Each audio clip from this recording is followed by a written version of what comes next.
1971 में एक American airlines के जहाज को टेक ऑफ किए अभी चंद मिनट ही गुजरे थे कि सबसे पीछे वाली सीट पर बैठे एक पैसेंजर ने एयर होस्टेस को अपने पास बुलाया और हंसते हुए एक चिट्ठी उसे थमा दी। उस चिट्ठी में सिर्फ चंद अल्फाज लिखे थे जिनसे पूरे अमेरिका में हलचल मच गई। वो पैसेंजर कौन था और एफबीआई आज तक उसे जिंदा या मुर्दा क्यों नहीं ढूंढ पाई? ढूंढना तो दूर की बात, अमेरिका की सबसे ताकतवर इंटेलिजेंस एजेंसी पिछले 50 सालों से उस पैसेंजर की जरा बराबर भी जानकारी नहीं निकाल पाई। ये मिस्ट्री शुरू होती है 24 नवंबर 1971 को पोर्टलैंड एयरपोर्ट से, जब एक शख्स जो पहली नजर में एक आम बिजनेसमैन लग रहा था, पोर्टलैंड से सेटल का टिकट बुक करवाता है। उस वक्त सिक्योरिटी इतनी सख्त नहीं थी, न पैसेंजर्स का सामान चेक होता था और न ही उनकी आईडी वेरिफिकेशन की जाती थी।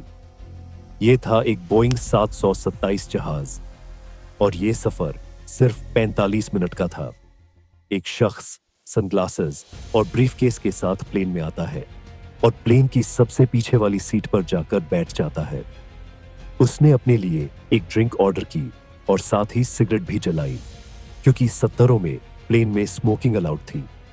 सब कुछ बिल्कुल नॉर्मल था, लेकिन टेक ऑफ के चंद ही मिनट बाद वो शख्स अपनी सीट से हिलता है और एयर होस्टेस को एक एनवेलप थमा देता है। एयर होस्टेस का नाम फ्लोरेंस शैफनर था।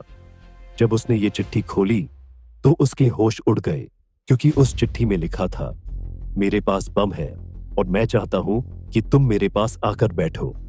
डर और सस्पेंस के इस मोड पर कहानी सिर्फ शुरू हुई थी। जब एयर होस्टेस उसके पास जाकर बैठ गई, उसने अपना ब्रीफकेस खोला।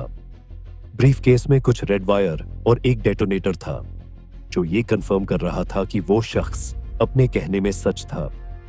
अब प्लेन के क्रू के पास सिर्फ एक ही रास्ता था, उसकी डिमांड्स पूरी करना।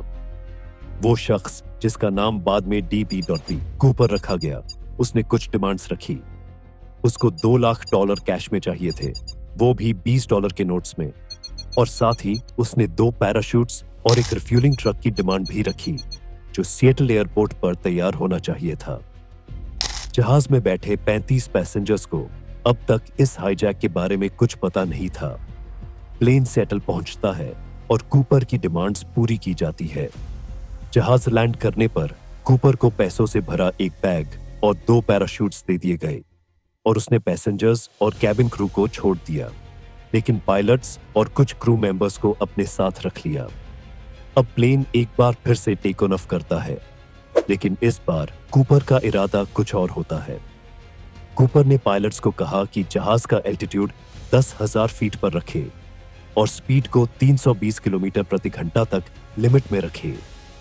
उसने इंस्ट्रक्शंस दी कि लैंडिंग गियर और फ्लैप्स नीचे ही रखे जाए और प्लेन को सीधा मैक्सिको सिटी ले जाया जाए, लेकिन फ्यूल की कमी की वजह से पायलट ने कुछ अल्टरनेट फ्यूलिंग स्टॉप्स का मशवरा दिया, जिसमें से कूपर ने एक जगह का इंतखाब किया। इसके अलावा फाइटर जेट्स भी प्लेन का पीछा कर रहे थे, लेकिन वो प्लेन की स्लो स्पीड की वजह से प्रॉपर ट्रैक नहीं कर पा रहे थे। रात का अंधेरा और घने बादलों ने सिचुएशन को और भी सस्पेंसफुल बना दिया था। एक वक्त ऐसा आया कि कूपर ने अपने साथ बैठे फ्लाइट अटेंडेंट को कहा कि वो कॉकपिट में वापस चली जाए।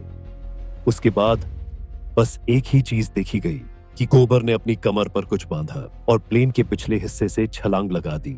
जब प्लेन लैंडिंग किया तो न कूपर था और न उसका पैसा।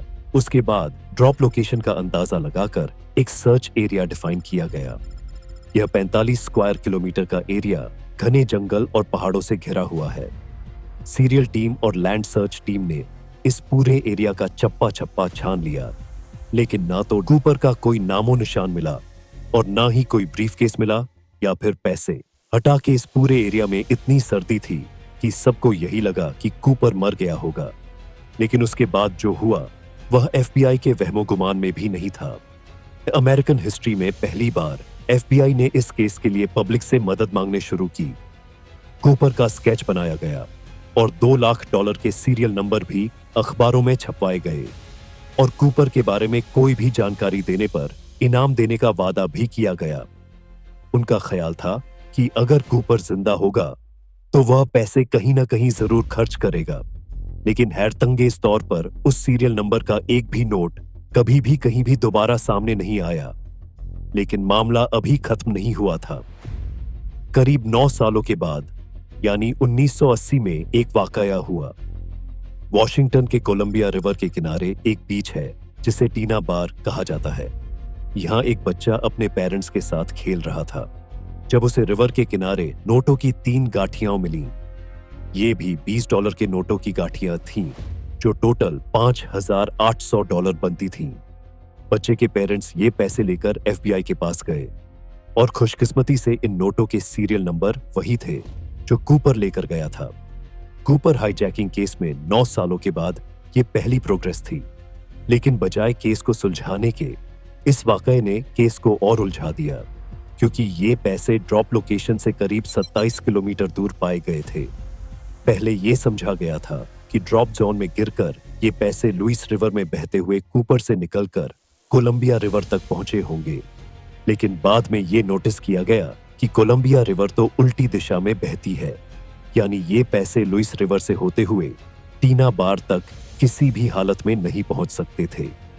FBI के लिए ये मामला तो सुलझने के बजाय और उलझता ही जा रहा था। ना सिर्फ इतना, बल्कि टीना बार बीच जहां से ये पैसे बरामद हुए थे, यहां 1974 में कुछ खुदाई का काम किया गया था। हाईजैकिंग के 3 साल बाद टीना बार बीच के किनारे में रेत डाली गई थी और मिलने वाले पैसे इस रेत के अंदर पाए गए थे।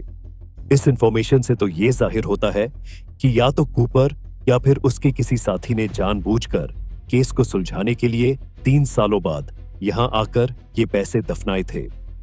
इस केस को लेकर FBI ने कूपर जैसे दिखने वाले लोगों से इन्वेस्टिगेशन की, लेकिन कोई खास सुराग नहीं मिल सका। कई थ्योरियां ये भी कहती हैं कि कूपर शायद कोई ट्रेंड मिलिट्री कमांडर था, क्योंकि जो पैराशूट वो अपने साथ लेकर गया था वो एक मिलिट्री पैराशूट था और उसे ऑपरेट करना उस पैराशूट से ज्यादा मुश्किल था जो वो प्लेन में छोड़कर गया था। 1980 में $5,800 का कैश मिलने के अलावा बाकी $9,700 के नोट कभी भी दोबारा नहीं मिले। एविडेंस के तौर पर FBI के पास सिर्फ कूपर का स्केच और ये टिकट है जिसमें उसने खुद अपना नाम लिखा था, और ये टाई जिस पर क्लिप लेफ्ट साइड पर लगी थी, जिससे ये जाहिर होता है कि कूपर लेफ्ट हैंडेड था। इस केस ने FBI को पिछले 50 सालों से सवालों में उलझा कर रखा है। आज भी FBI की वेबसाइट पर इस केस की तमाम डिटेल्स मौजूद है और इस केस की फाइल आज भी खुली हुई है। तो दोस्तों, आज की इस वीडियो में बस इतना ही।